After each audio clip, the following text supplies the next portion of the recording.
रोज एक नई कहानी देखने के लिए चैनल को सब्सक्राइब करें और बेल आइकन दबाना ना भूलें। सुबह का समय था।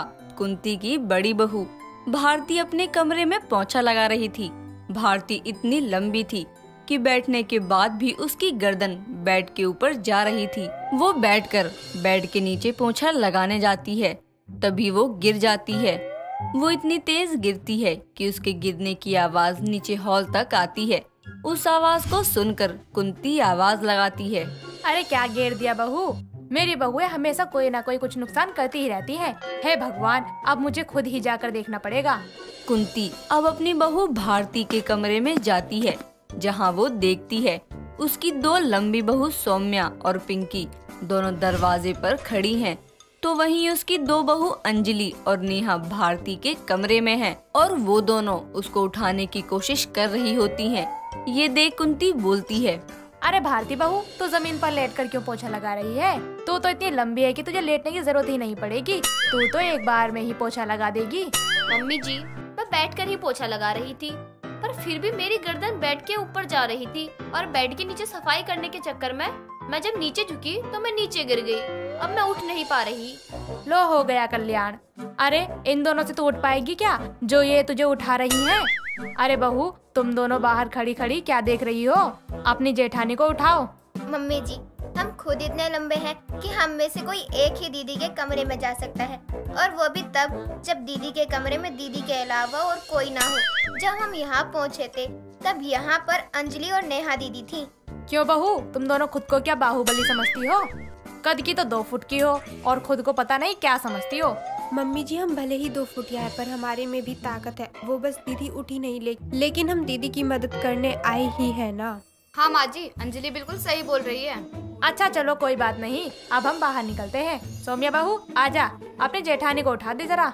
इस तरह से अब नेहा अंजलि और कुंती के कमरे से बाहर आती है और सौम्या अंदर जाकर भारती को उठाती है। ये सब देख कुंती एक बार फिर अपनी बहुओं को कोसती हुई बोलती है, चलो अभी कुछ बना दो, सुबह से भूखी हूँ मैं। तुम 3 लंबी और 2 नाटी बहुओं के चक्कर में मेरा तो पूरा दिन यूं ही गुजर जाता है। कभी कोई कहीं फंसती है तो कभी कोई कहीं। ना जाने कैसी किस्मत लेकर पैदा हुई थी मैं। वैसे तो मुझे 5-5 बहुओं का सुख है, लेकिन असल जिंदगी में तो मुझे मेरी बहुओं से कोई भी सुख प्राप्त नहीं होता है। इतना बोलकर अब कुंती वहाँ से चली जाती है और कुंती की इस बात से पांचों को बहुत बुरा लगता है, लेकिन वो कर भी क्या सकती थी। उनके पास अपनी सास के ताने सुनने के अलावा कोई और रास्ता नहीं था, क्योंकि उनमें ये कमी पैदाइशी ही थी। थोड़ी देर बाद अब पांचों बहुएं किचन में खाना बनाने जाती हैं। अंजलि, मैं यहाँ सब्जी काट देती हूँ और तू सब्जियों को धो देना। उसके बाद स्लिप पे चढ़कर तू दीदी की मदद कर देना। ठीक है दीदी। नेहा अब सब्जियां काटती है तो वहीं अंजलि सब्जियों को धोती है और तीनों लंबी बहू मिलकर खाना बनाना शुरू करती हैं। अंजलि अब स्लैब पर चढ़ चढ़कर जाती है मसाले देने के लिए। वो मसाले दे ही रही होती है कि तभी उसका पैर फिसल जाता है और वो गिरने लगती है, पर भारती उसको कैच कर लेती है। ये देख अंजलि की सांस में सांस आती है और वो अपनी जेठानी भारती से बोलती है, दीदी थैंक गॉड, आपने मुझे बचा लिया। अगर आज आप मुझे कैच नहीं करती तो ना जाने मेरा क्या ही होता। अरे कोई बात नहीं मेरी छोटी देवरानी जी, पहले तुमने मेरी मदद करने की सोची थी तो अब मैं तुम्हारी कर देती हूँ। और वैसे भी भले ही हम 3 लंबी और तुम 2 छोटी हो, लेकिन हम तो देवरानी और जेठानी ही है ना। इस तरह से अब पांचों एक दूसरे को गले लगा लेती हैं। तो वहीं किचन की चौखट पर खड़ी कुंती ये सब देख बोलती है, तुम्हारा भरत मिलाप हो गया हो तो बाकी का जो खाना चढ़ा हुआ है ना गैस पर, उसे जाकर पका लो। जी मम्मी जी। कुंती के जाने के बाद पांचों बहुएं खाना बनाने लगती हैं और कुछ घंटों के बाद खाना बनाकर वो अपनी सास के आगे परोस देती हैं। अब ऐसे ही समय गुजरने लगता है और समय के साथ साथ कुंती के ताने अपनी बहुओं के लिए बढ़ जाते हैं। ऐसे ही एक दिन कुंती अपनी पांचों बहुओं से बोलती है, अंजलि बहू, भारती बहू, नेहा बहू, सौम्या बहू और बाकी पिंकी बहू, आज मैं अपनी 5 बहुओं के साथ चाय पीना चाहती हूँ। जाओ चाय बना कर ले आओ, फिर उसके बाद हम सभी बैठकर चाय पियेंगे। ठीक है मम्मी जी। अब क्या था, पांचों किचन में जाकर चाय बनाने लगती हैं। तभी पिंकी बोलती है, यार आज माँ जी का बदला हुआ बर्ताव मुझे कुछ हजम नहीं हो रहा है। हजम तो मुझे भी नहीं हो रहा है पिंकी दीदी। अरे छोड़ो ना, क्या ही करना। माँ जी ने जो कहा वो चुपचाप कर दो। वैसे भी माँ जी हम लोगों को पसंद नहीं करती है, और आज जब उन्होंने अपनी बहुओं के साथ चाय पीने की इच्छा जाहिर की है तो मना क्यों करना है। वो सब अब कुछ नहीं बोलती हैं और चाय बनाकर अपनी सास के पास ले जाती हैं। अब पांचों बहू अपनी सास के साथ बैठकर चाय पी ही रही थी कि तभी तुक्के से कुंती की एक पड़ोसन कुंती के घर आती है और कुंती को अपनी बहुओं के साथ चाय पीते हुए देख बोलती है, अरे कुंती बहन, क्या बात है, आज अपनी बहुओं के साथ बड़ी ही आराम से चाय पी रही है। अपनी बहुओं से सारे गिले शिकवे भुला दिए क्या तूने?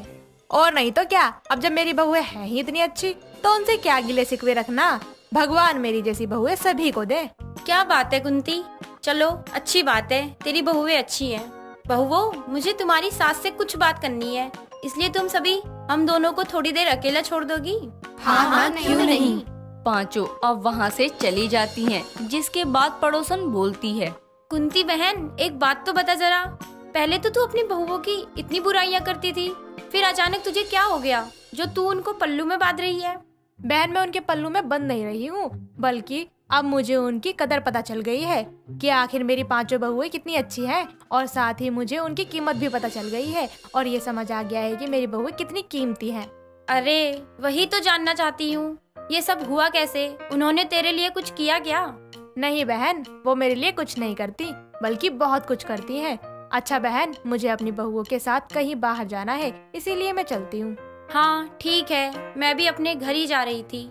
इस तरह से कुंती की पड़ोसन वहाँ से चली जाती है और शाम को जब पांचों बहुएं खाना बनाने जाती हैं, तब कुंती वहाँ पर आकर उनसे बोलती है, बहुओं, आज घर में नहीं बल्कि बाहर से खाना मंगवा कर खाते हैं। क्यों, क्या ख्याल है इस बारे में तुम्हारा? जैसा आपको ठीक लगे मम्मी जी। मम्मी जी, आपसे कुछ बात करनी थी। हाँ पिंकी बहू, कहो ना, क्या बात करनी है? मम्मी जी, कल सुबह तक तो आपको हम बिल्कुल भी पसंद नहीं थे, फिर आज अचानक से ऐसा क्या हो गया जो आज हम पांचों के साथ इतना अच्छा बर्ताव कर रही हैं? पिंकी, ये कैसे सवाल पूछ रही है तू?